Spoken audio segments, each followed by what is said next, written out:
membran PSF. Ada yang masih tujuan dari praktikum ini itu untuk apa? Silakan nanti langsung saja sebutkan nama, NIM, sama kelasnya sebelum menjawab ya.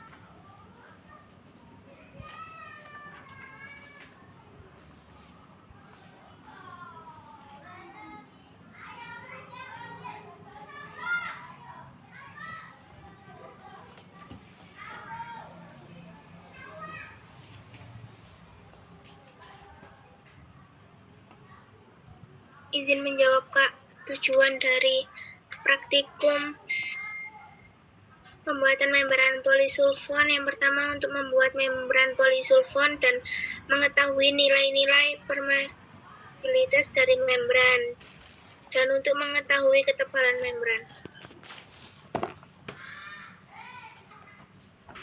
Oke, selanjutnya ada yang tahu metode pembuatan membran yang kalian lakukan kemarin itu menggunakan metode apa?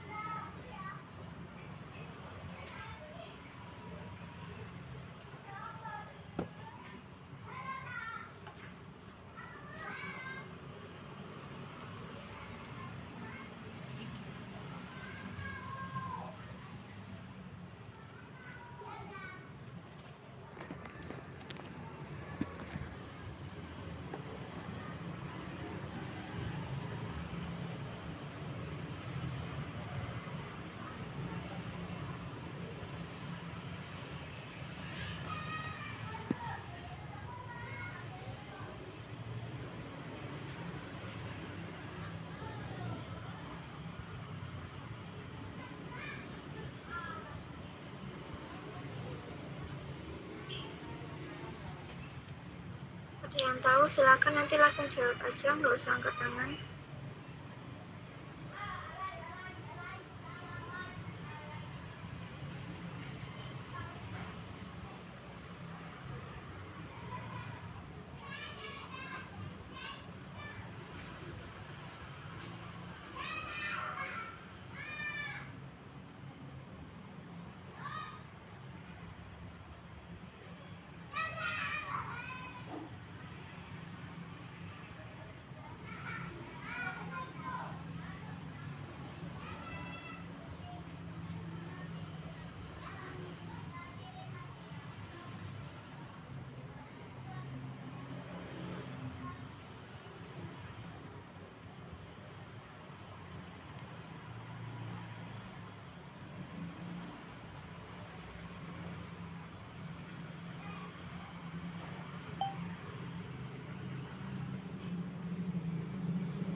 Oke, coba Yulia Nur Aisyah hadir nggak?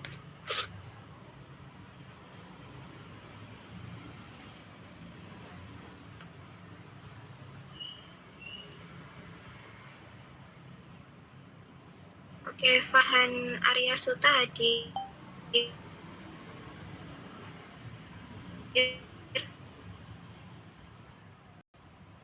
Ini suaraku masuk nggak, Dek? Atau emang nggak ada yang hadir? Masuk, Kak. Siap ACC sekarang atau enggak? Atau mau diundur aja buat belajar dulu? Siap untuk ACC sekarang, Kak. Metode yang digunakan yaitu metode coating. Ya, boleh minta tolong dijelaskan?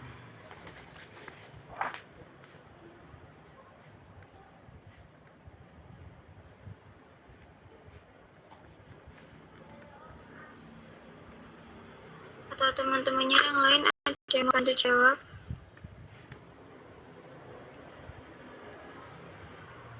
Coba ini Yaumul Iftitah hadir.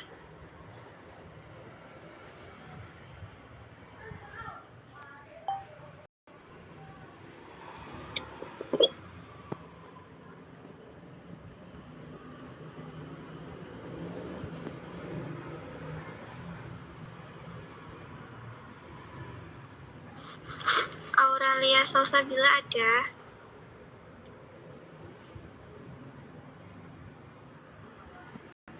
Izin menjawab, Kak.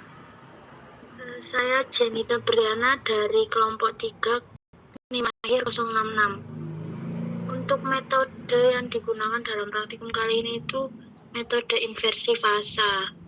Metode ini biasanya dilakukan untuk membuat membran polimer asimetrik. Contohnya membran polisulfon itu.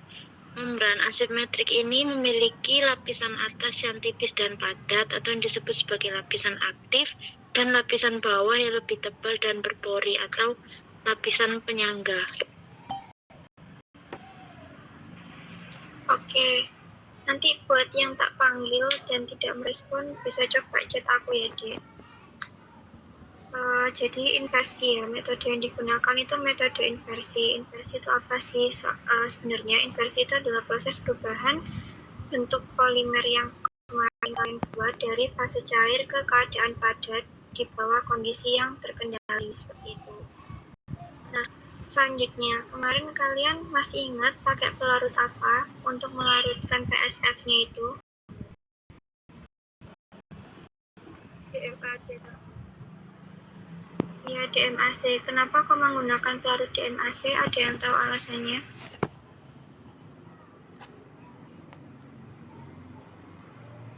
Mohon izin menjawab, Kak.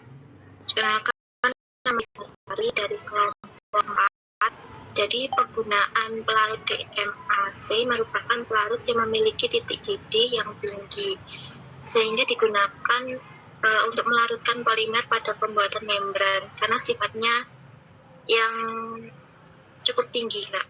Seperti itu, Kak. Terima kasih. Yang cukup tinggi itu sifat apanya? Maksudnya cukup tinggi itu apanya?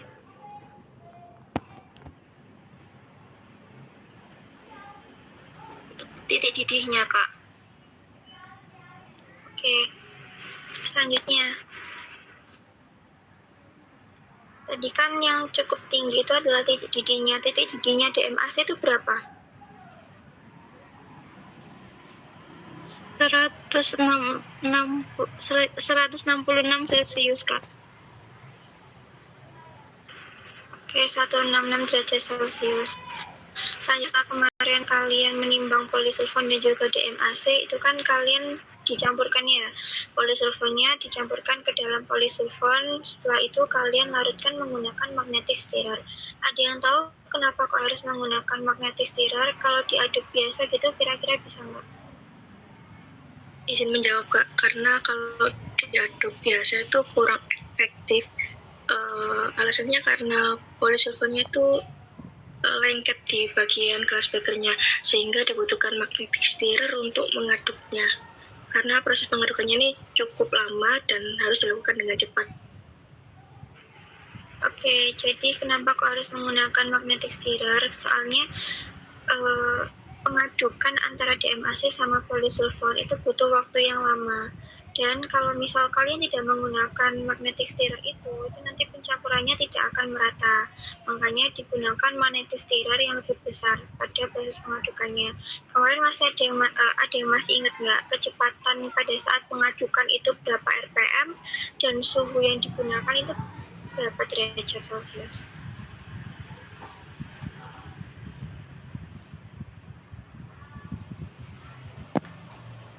Tepatannya dengan suhu 60 derajat Celcius, Kak.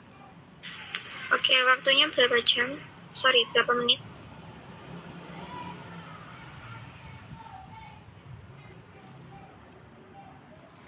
Satu 75 menit. 75 menit atau 1 jam 15 menit. Ada yang tahu kenapa kok menggunakan kecepatan sekian? Kalau kecepatannya lebih tinggi kira-kira bisa nggak?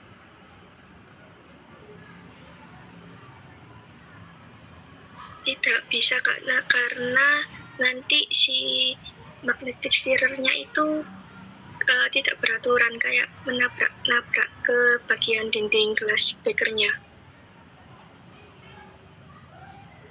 Terus alasannya kenapa pakai 270 RPM itu kenapa? Coba teman-temannya yang lain yang masih belum jawab. Ini Farah Azamardetila hadir. Hadir, Kak. Kira-kira tahu nggak alasannya kenapa kok menggunakan kecepatan sekian? Itu untuk apa?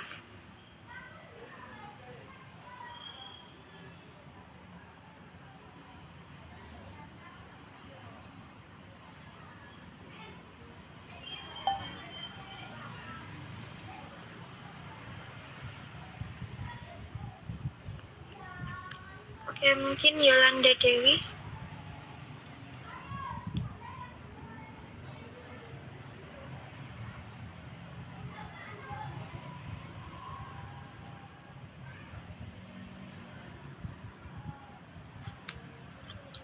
Laila Dwi Anissa hadir.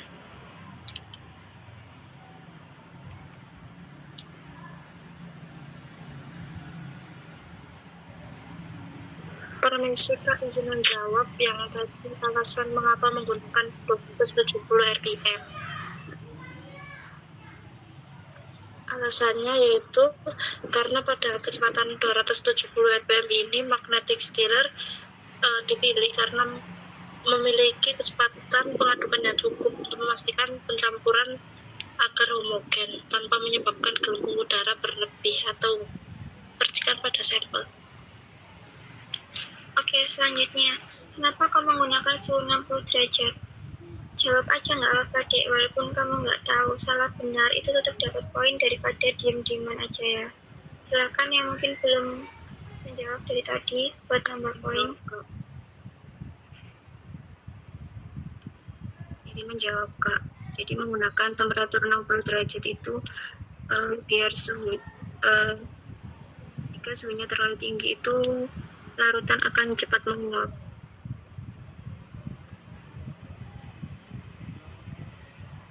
Oke, jadi kalau misal suhunya terlalu tinggi, itu nanti larutannya mudah menguap. Dan begitu juga sebaliknya, kalau menggunakan suhu yang rendah, maka dia nanti akan sulit untuk larut secara sempurna. Makanya dianggap bahwa suhu 60 derajat Celcius itu adalah suhu yang optimum untuk digunakan dalam pengadukan menggunakan magnetic stirrer. Selanjutnya, setelah kalian mengaduk selama 1 jam 15 menit, itu kan kalian cetak ya, sudah jadi kan ya larutan cetaknya, terus kalian cetak ke atas kaca cetaknya itu. Nah, itu sebelumnya kan sempat kalian tunggu dulu sekitar 5 menitan atau kurang, atau yang disebut dengan tahap preimersi. Ada yang tahu tahap preimersi itu fungsinya untuk apa?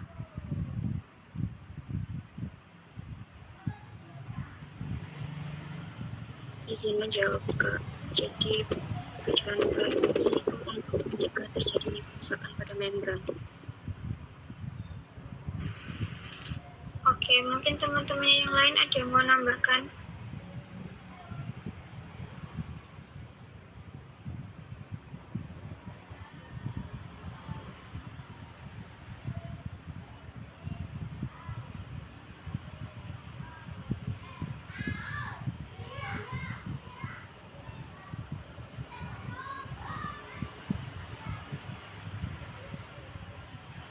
Izin menambahkan, Kak. Jadi preimersi selama 5 menit ini tujuannya untuk mencegah terjadinya kerusakan pada membran yang disebabkan oleh gelembung-gelembung yang dihasilkan pada reaksi antara polisulfon dengan pelarut DMAC.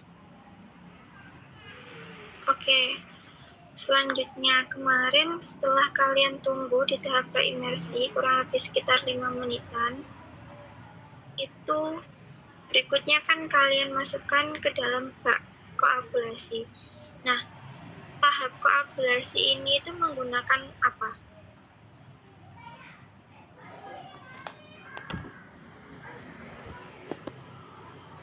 Izin menjawab, Kak. Menggunakan 500 ml Aquados. 500 ml. Coba teman-temannya yang lain. Izin menjawab, Kak. Menggunakan aqua sebanyak 1000 ml dengan temperatur 30 derajat Celcius selama 30 menit. Kemarin sempat kalian hitungkah temperatur suhu aquadesnya? Tidak Kak, tapi sesuai dengan suhu ruangnya. Jadi dianggap 30. Oke, suhu ruang itu berapa derajat kah?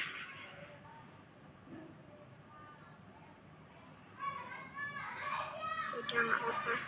Oke, selanjutnya kalau untuk yang pencucian, ada yang masih ingat itu pencuciannya dilakukan berapa kali menggunakan Aquades berapa mili? Dilakukan sebanyak 2 kali menggunakan Aquades 500 mili. Oke, kenapa kok harus ada tahap koagulasi? Dan kenapa kok harus menggunakan Aquades?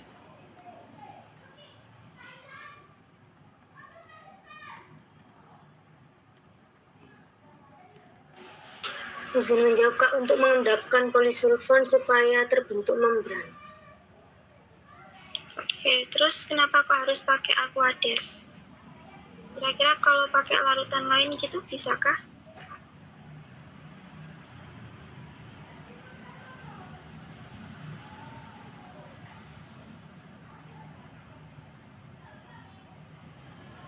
Coba ini, Rahel Berliana ada. Hadir Kak. Oke, kira-kira tahukah alasannya kenapa kok harus menggunakan Aquades?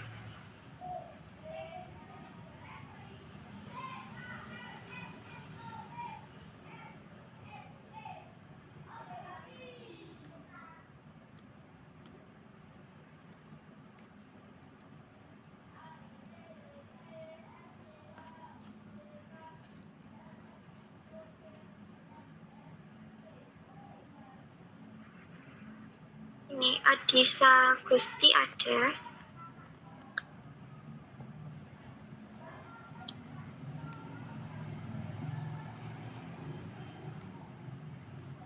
Atau mungkin yang lain ada yang tahu alasannya kenapa kok harus menggunakan Aquades? Aquades itu sifatnya gimana sih, Dek? Izin menjawab. Ya nggak apa, silakan Rahel dulu, nanti ditambahkan sama Nasrul nggak apa-apa. Izin menjawab, Aquades itu kan sifatnya netral, jadi penggunaan Aquades itu untuk menghilangkan sisa pelarut yang masih ada. Oke, silakan mungkin Nasrul mau menambahkan. Izin menjawab ya Kak. Kenapa kok pakai Aquades itu karena dia memiliki perbedaan sifat antara Aquades sama larutan cetaknya Kak.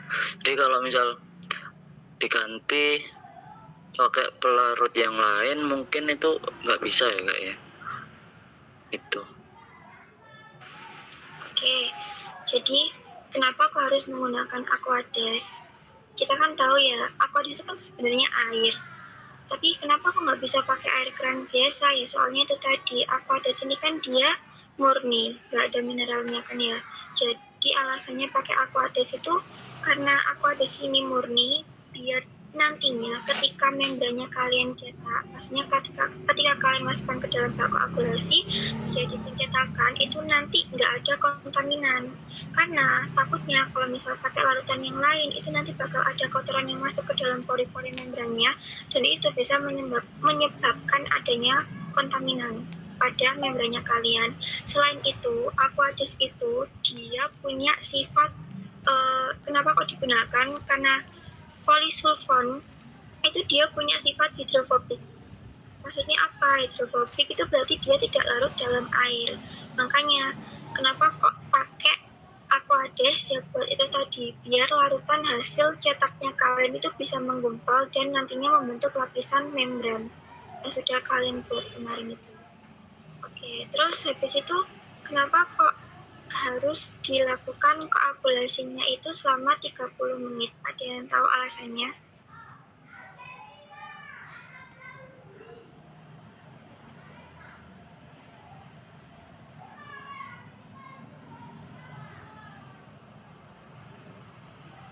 Biar membrannya itu bisa menggumpal dengan maksimal, Kak. Jadi nggak ada pori-pori yang terbuka dari membrannya.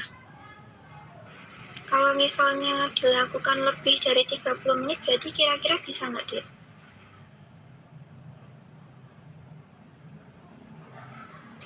Bisa Kak?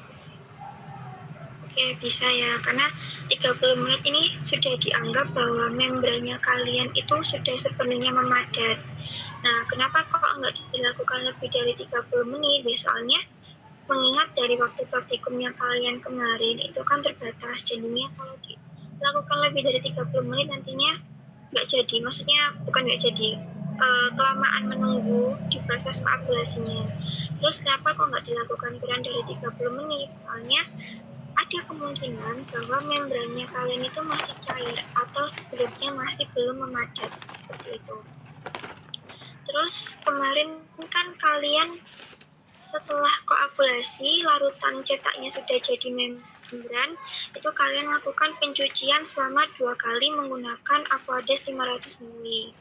Nah, ada yang tahu nggak alasan kenapa kok harus menggunakan 500 ml?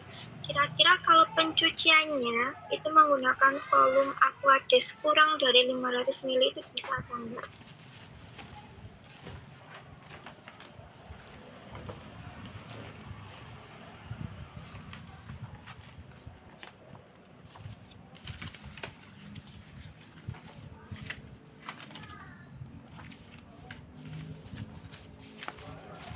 Izin menjawab Kak, kenapa 500 ml? Karena bisa diasumsikan membran dapat terendam seluruhnya. Jika kalau kurang 500 ml takutnya nanti membrannya belum terendam seluruhnya. Oke, jadi kenapa kok kemarin menggunakan 500 ml? Sebenarnya kalaupun kalian pakai volumenya itu kurang dari 500 ml itu nggak apa-apa, asalkan membrannya itu bisa terendam seluruhnya, seperti itu. Jadi kan tergantung sama bak yang kalian gunakan untuk pencucian, seperti itu. Nah, terus setelah itu kan kalian melakukan pencuciannya 2 kali, di mana masing-masing pencucian itu dilakukan selama 1 menit. Ada yang tahu alasannya kenapa kok harus dilakukan selama 1 menit?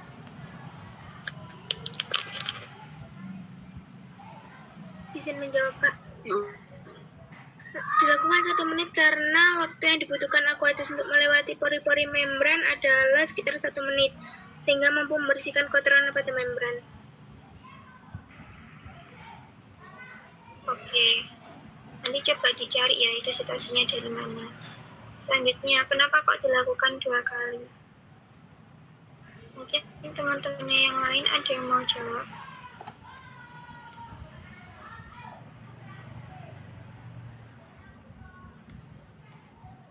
Izin menjawab Kak. Tujuannya itu untuk memastikan membrannya itu bersih dari sisa larutan yang menempel.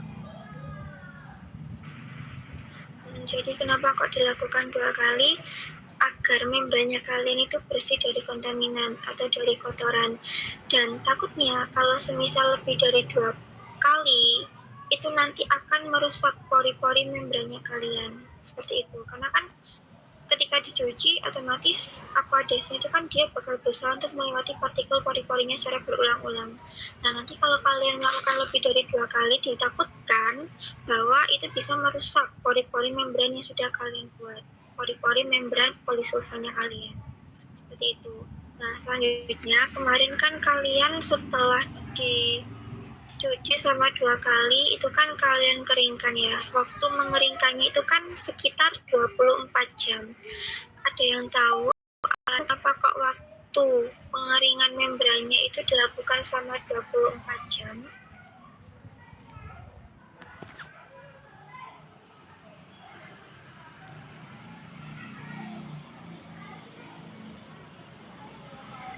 Izin menjawab Pak, untuk menghilangkan kadar air dan membran kering dengan sempurna Pak.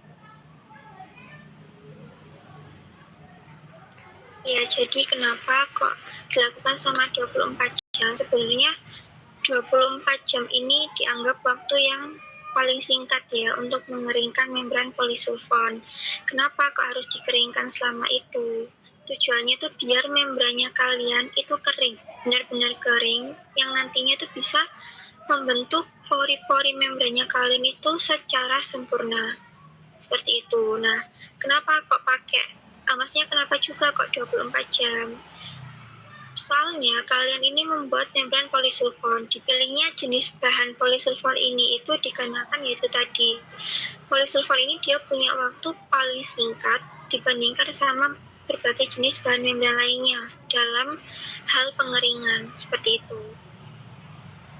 Habis itu kemarin kelas KC itu yang aku bedakan apa? Aku lupa deh. Komposisinya atau ketebalannya? Perbandingan polisulfonnya sama DMAC. Berarti komposisinya ya.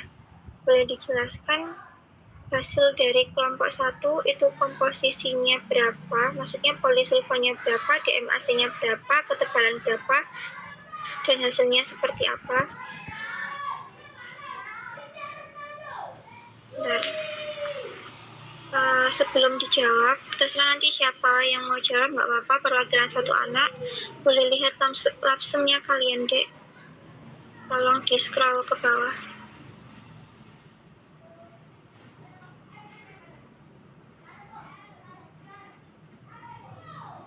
Yang hasil perhitungannya itu kalian taruh di mana?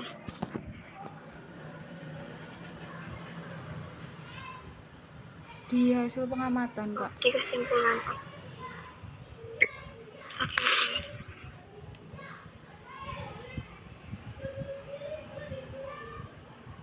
Oh, bentar. Oh, yang ini. Oke.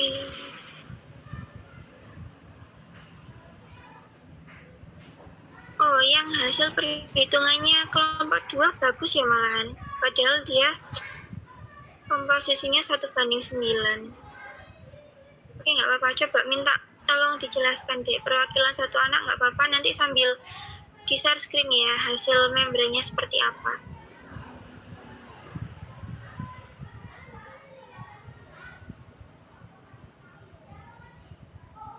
Baik, izin menjelaskan mengenai membran yang diperoleh menggunakan perbandingan 2:10.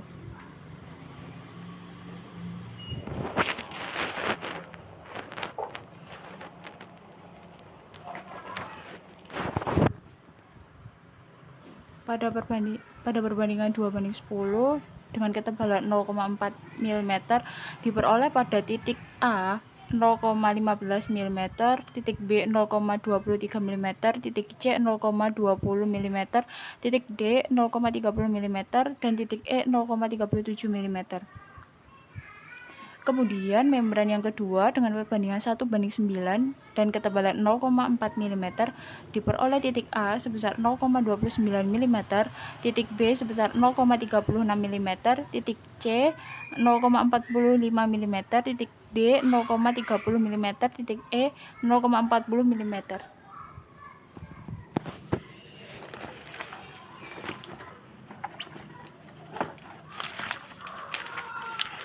Boleh minta tolong dilihatkan foto membran kelompok 1 sama kelompok 2 seperti apa?